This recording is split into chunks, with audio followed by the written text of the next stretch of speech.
Hello, my name's Laura McKenna, and I had the honour and the pleasure of judging the Edgeworth Literary Festival letter writing competition for secondary school students. And so I'm here today to just say a few words about the entries and the winners, which is a very nice thing to be able to do. Firstly, I'd like to say that in general there was a fascinating array of letters, and overall the standard was very high. And there was great variety from contemporary letters to those written in the style of the original letters that were shown from the Edgeworth archive. So I'd just like to make a few general comments about some of the letters.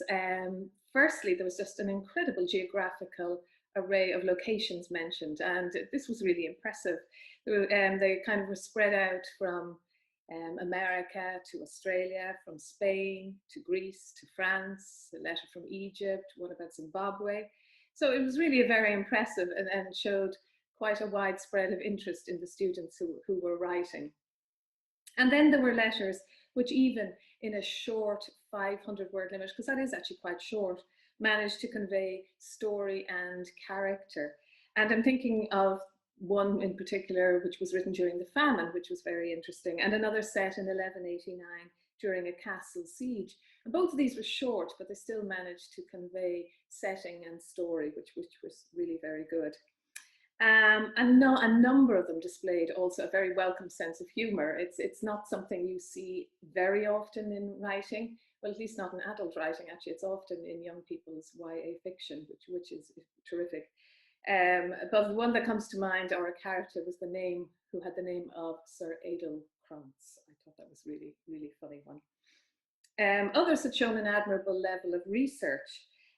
One into medical practices. This particular letter I'm thinking of was where the writer was seeking a medical practitioner of the mind, and there were lots of different medical practices mentioned in that one, which was very interesting and showed great attention to detail, as did the letter indeed about the siege.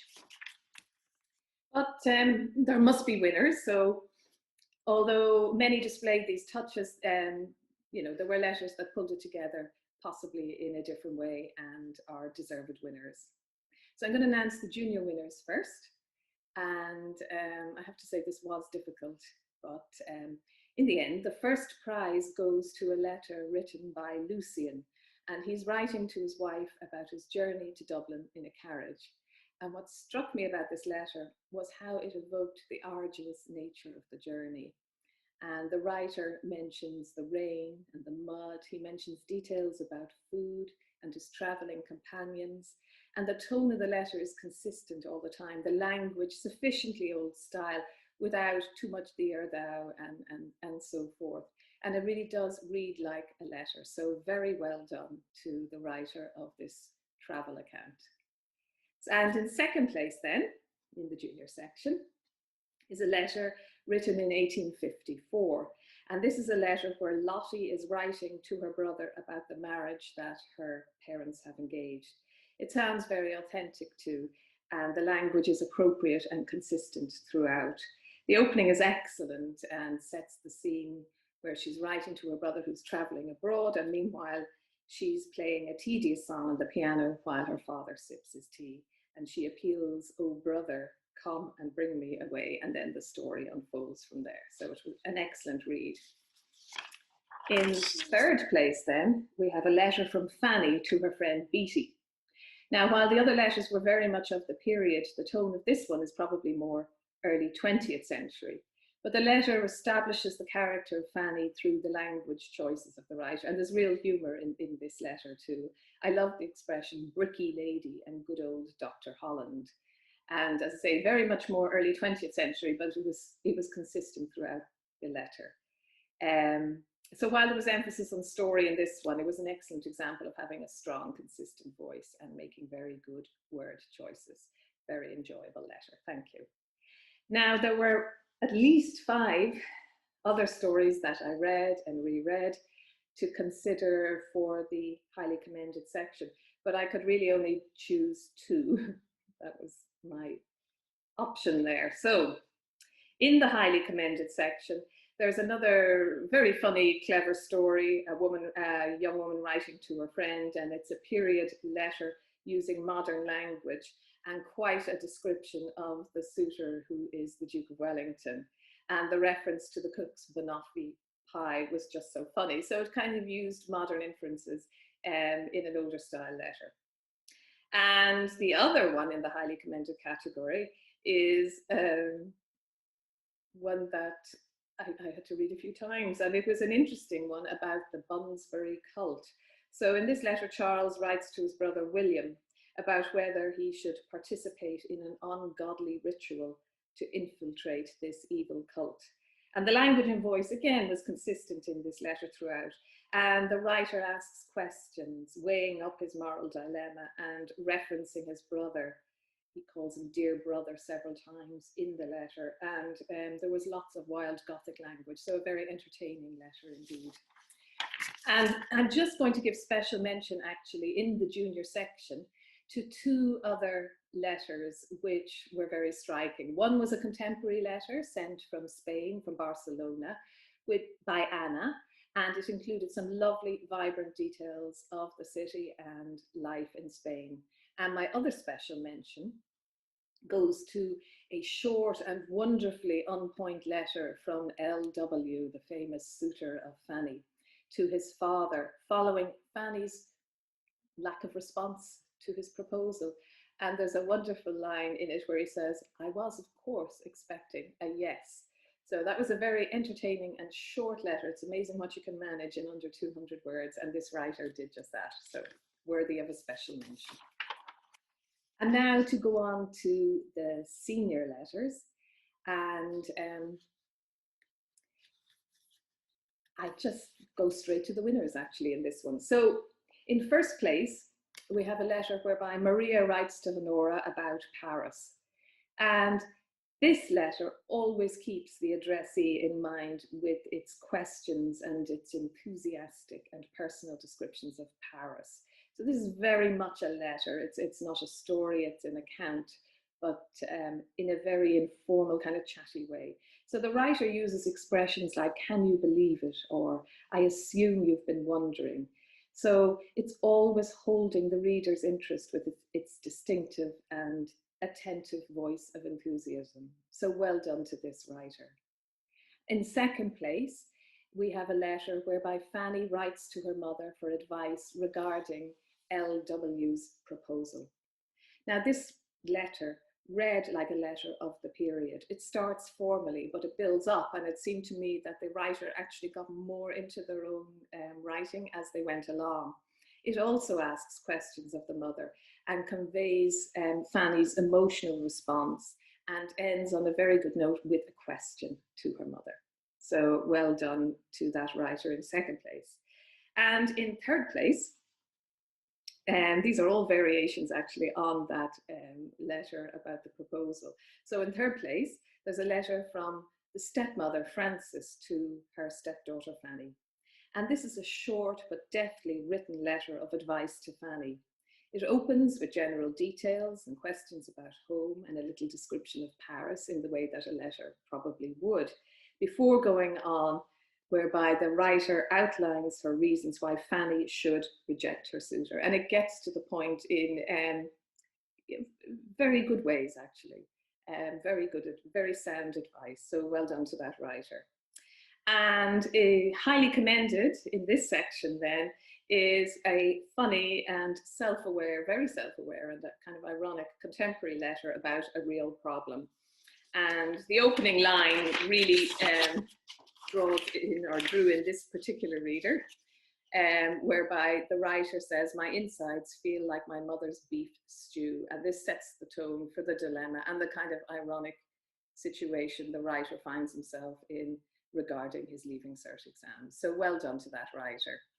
And before I finish actually with the senior section, I just wanted to make a special mention of a letter which was a time travel letter, and it was really very interesting, but it was very much over the 500 words. In fact, it was over double that amount. But I enjoyed it very much for its playfulness and the way it addressed the reader throughout. and for the show of imagination that the writer had in it. So well done to all those participated.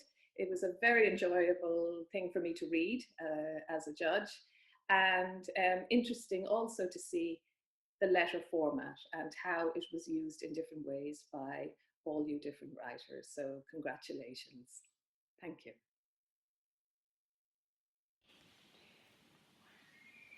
Dear Honora, I am writing to you with great pleasure, as I do believe that you'd like to know a little more about this charming place, Paris. As I can recall, you have been staying with your aunts, Charlotte and May. They're lovely women for sure. I do hope you've been pleasant to them. And how are my sweet little sisters? I hope that they haven't been too much of a bother to you, have they? This is exactly what I cherish about traveling, feeling the freedom and not having a worry in the world. There's not much to dislike about traveling, except for the fear of getting lost, of course.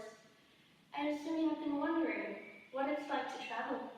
Hopefully one day Father will take you on one of his adventures, but if not, I might be a bit rebellious and take you myself, certainly when you're a bit older. There's so much to adore about France, to presume its ability to make you feel hungry just by taking a look at the wonderful food served on beautiful plates. Just a day ago I have tried a new dish. The French call it escargot. You'll never guess what it is. Snails. Can you believe it? Could you imagine going into the garden, finding some snails, and eating them? As unpleasant as it sounds, the taste wasn't as bad as one might think. They were quite chewy, salty, and soft. I wouldn't eat them again, but this was definitely an experience. I don't think you'd like to taste very much. As I recall, you do have a sweet tooth. You would love the croissants and macaroons. As much as I love the gastronomy, I treasure the early morning walks through the city. The weather is quite frosty at this time of year, but somehow it's still warmer than back there in Ireland. Nothing can compete with waking up in the early hours of the morning and leaving the small apartment, just to go outside and feel the cold air on your face. As you walk through the quiet streets of Paris, there's so many small cafes around. Some splendid people work here, and they always have some nice things to say. I can still feel the warmth of the boulangerie around the corner welcoming me this morning, even though it's early evening already. As much as I'd like to continue writing this letter to you, I sadly have to go. I am hoping to see you as soon as you come back to Ireland. Or you could come here. You'd love it. The Eiffel Tower is as stunning as the books describe it to me, and the Louvre is absolutely incredible. I'm sure you could learn so much here about the culture, the language, and about life itself. I love you, je t'aime, Maria. My name is Joseph Davidson. I'm a first year student at St. Mark's College, and this is my letter for the Mariah Edgeworth letter competition. To my beloved, we're about a half a day's journey from Dublin now. However, the rain has stopped us from travelling any further. The horses struggle to pull us through the mud, so we have stopped at the local inn. It's good to have hot food and ale in our bellies, as opposed to the dry meats and stale bread we keep in our carriage. The food here does not compare to that made by your loving hand. I long for a meal prepared with your grace. Our food stock has run low, so Sebastian has ventured into town to buy some more. Hopefully the food here tastes better than the food we brought with us. I think of you often when I'm lonely, my sweet Elizabeth, and I'm filled with delight. I despise travelling for this long, especially without you. Sebastian and Thomas are good company, despite them making me partake in their petty squabbles and then arguing more about whose side I'd favour. The Elvis far does not compare to that of our town. The innkeeper has watered it down, and the bitterness attacks the back of your throat. We'll most likely have to stay at this inn for a few days before the road is dry enough for the horses to pull us through. Then I have a half week in Dublin and can finally return to you, my dear, and our sweet children. I hate having to come out this far for business. I spend more time travelling than actually working. Damned merchants only caring about the main counties. By the time you get this, I should be well on my way and closer to coming home. We have been travelling since dawn, hence my fatigue. So goodbye for now, my sweet. Yours faithfully, Lucian.